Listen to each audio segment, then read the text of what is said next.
Come on, man. Smile. It's time for Clupping the Goods. Live from San Luis Obispo and Temecula, California, Alex Klupper, Bobby Goodsby, they're back. It's time for Clupping the Goods. That's right. It is time for Clupping the Goods. Back on a Wednesday, on this lovely Wednesday, early evening, late evening, not late evening, mid-evening here in California. Alex Klupper, Bobby Goodsby. Got Bobby Goodsby coming in through the phone line today. Yeah, and as we say this, my computer turns on. Well, there you go. I just need a little bit of competition. And, exactly. Now it sees that you can do everything you do on it with your phone, and it's kind of jealous. But you know what? I'm actually kind of liking this phone experience. The quality is actually clearer. The video I had of you that has now gone away was clearer. And so maybe we just stick with the phone and computers for looking up stuff. Exactly. Maybe. Now you get to see my pretty face in HD. Oh, so God. That's really all I wanted. Say? That's all I wanted out of this experience. Really, I just created this podcast for us to do just so I could stare at your beautiful face for an hour to 2 hours every week. Although we have not done it in the last couple of weeks, Bobby, but we are back at it. A lot of stuff going on in the sports Yes, world. I have to plead guilty to this offense.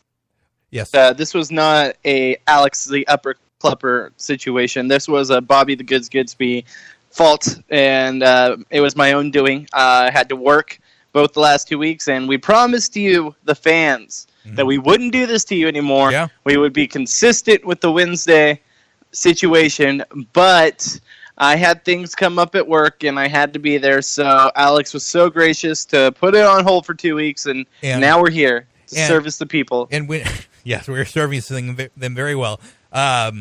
When Bobby says that he had to work, he was slinging a little bit of the goods throughout the nice city of Temecula. Just handing out drinks and maybe favors and maybe something else at Paula there. You never know what I'm capable of. That's right. Bobby is capable of many things, and we have not seen the full extent of that, nor should we hope to, because that is going to be something that the world may never recover from. Bobby, so we have the NBA draft tomorrow. Yes, sir. As of this time tomorrow, we'll be maybe in the second round. I don't know. Depends on how fast they go with the pick in there. But I believe it starts at 5 here on the West Coast, and obviously very excited for that. Both of our teams having pretty high picks. The Sacramento Kings, the number 2 pick. The Los Angeles. Oh wait, actually. Sorry about that. The Los Angeles Lakers, they would have had number 10, but they traded that to the Philadelphia 76ers. So Philadelphia will be picking the Lakers. We all know this draft is just nothing. It really comes down to who are the Warriors going to beat next year in the finals. So I'm not really concerned about this draft. So this is also the spot where you make your pitch for signing LeBron James, signing Paul George, and trading for Kawhi Leonard, which we will do all of. Yes, within the next 24 hours, even though it's not technically legal, but there will be binding documents for all three gentlemen to play in Los Angeles for the Lakers next year, if history serves to be any lesson.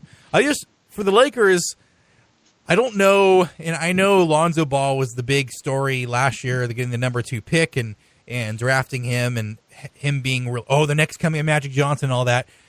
Does having him on your roster right now help the pitch to any potential free agents or big trade candidate like Kawhi Leonard, or does it hurt with the fact that, 1, Lonzo didn't have that great of a year, and 2, LeVar Ball is his father? I think that it only improves the willingness for for players to go to the Lakers, because honestly, he's a good player. No, did he have the best rookie year? No, but you can't really rule out guys off of their first year. Our first year is kind of just C project. I mean, how many guys have we seen take 2, 3, maybe even 4 years to really progress into this league to become superstars? So not only that, he had a few injuries along the way. It's more of a wait and see moment right now with Lonzo Ball, but I think having him on the Lakers is only a sign that players like LeBron or Kawhi or Paul George should come to the Lakers because they have that young talent. And it's not just Lonzo Ball. They have Brandon Ingram. They have, oh my gosh, of course I'm blanking on his name. Huh? Julius Randle, Kyle Kuzma. Thank you. Yes, exactly. So they have good young talent because they've been at the top of the draft. Zubats? Yeah. Exactly. Superstar. So they've been at the top draft for the last 5 to 6 years, collecting this good young talent. And I think a lot of these guys, albeit maybe not fully there yet, and a couple of guys, maybe they won't ever get there, but they still have a young core of talented players around them that I believe is enticing for players such as all-star and superstar status to want to go to the Lakers to be able to improve and possibly win a championship with a good young team that's evolving. Plus, on top of that, you have the whole LA scene, and the Hollywood scene, everything, the different franchise deals with different companies, endorsements. I think that there's a lot more good than bad when it comes to that, and I think the Lonzo thing is a minor one in the whole situation. See, I would not want to play with Lonzo Ball, and I know teams have been contacting me about my free agency status. Yes, I'm a free agent, and yes, I will listen to any and all offers, but make sure to have at least 8 figures in there, please. I would not want to play with Lonzo Ball just because, especially if I'm a superstar, someone like LeBron or Kawhi Leonard. I mean, do you really want to have to wake up every morning and fear that the stupid father of your, backup point guard, granted, I think right now he is not a better player than Josh Hart. I think Josh Hart was a better point guard for the Lakers, at least at the end of the season. Would you want that fear of waking up and seeing, LeBron James blasted by LeVar Ball for not grabbing Lonzo his customary donut, yesterday morning? It's just, for me, why would you want to go into a situation like that where the biggest name person associated with that team is the father of a prima donna, and maybe Lonzo isn't a prima donna, but his father is enough of a prima donna for Lonzo to be a prima donna by osmosis, and I just don't know if that's something that these superstars who are trying to chase a championship ring, look, LeBron's 33, he doesn't have a ton of time left to try to do that. Does he want to have to go through the growing pains of trying to say, LeVar, shut the hell up? Yeah, no, I get it. I get where you're coming from, but I think that the Lakers proved this year that LeVar's not going to be an overshadowing presence on that team. I mean, if you look at him going into the draft, Lonzo, I'm saying, you only heard from LeVar this, LeVar that. But now when he was on the Lakers, yes, there was a little bit of a presence of LeVar, but it didn't nearly come and equate into the factor like we saw in the draft or in college. So I don't think it'll be as big of an issue as maybe you're presenting because the Lakers have it under wraps. They're a professional organization that's able to control that factor. Yeah, I don't like LeVar Ball. I think he's just too much of a loudmouth for a guy whose son hasn't really done anything yet, and he's obviously trying to do things for his sons, which, hey, more power to him for it. But one son is in the NBA. Neither of his other sons are going to make it in the NBA, and he is worsening the prospects of his current son in the NBA's prospects by continuing to be the, really hyped up, not JV, the circuit in which high school players play AAU, in a hyped up AAU dad trying to get his son to get starting minutes and all that kind of stuff when his son is already in the NBA. It just doesn't look right. Plus, you got Kentavious Caldwell-Pope going to jail. You got Isaiah Thomas there. I mean, Isaiah Thomas is not going to re-sign the Lakers, but the stink of Isaiah Thomas is still there. I don't think LeBron wants to be anywhere near anywhere Isaiah Thomas has been. Do we know if Isaiah Thomas is staying or no? No, so he is going to be a free agent, but obviously there's a chance that he could re-sign, but it doesn't look likely considering that he wants to be a starter and they slot him as a backup. One other thing that makes it so LeBron company might not want to come is the emergence of almost 33-year-old rookie superstar Andre Ingram, who had that one breakout game where he got like 17 points. Guy came in from the D League who's almost 33 and shot the lights out. So he's a new superstar in the NBA, Bobby. So I would just build your team around him and watch the Lakers keep counting them rings.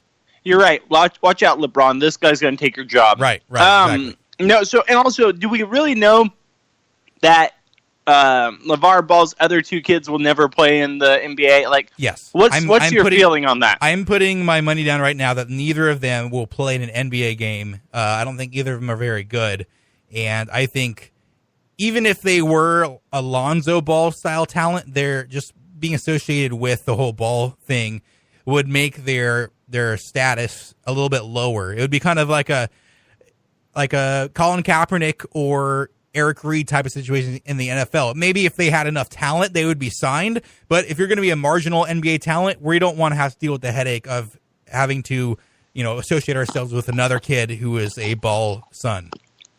I mean, I get that, but I just think if the talent's there, then I don't think that's going to outweigh it. Yeah, I don't think they're very good. I think Lonzo is kind of the guy who's carrying the torch for the other two brothers, and the other two brothers just don't have what it takes, at least right now. And maybe they'll develop into that, but they weren't great in Lithuania. They weren't really that great in high school. I know I think LaMelo one time had like 70 points. That's because he was cherry picking literally the entire game. So, yeah. But you're telling me LaMelo is not the next Carmelo? You know what? Maybe he is, but I am going to say right now on this podcast, and old takes exposed, be ready to put this down. LaMelo is not the next Carmelo Anthony. Oh, no. My gosh. The headlines for that would just be... Yeah. ESPN, phenomenal. Already came across the ESPN ticker. Alex Klepper does not think LaMelo is a new Carmelo.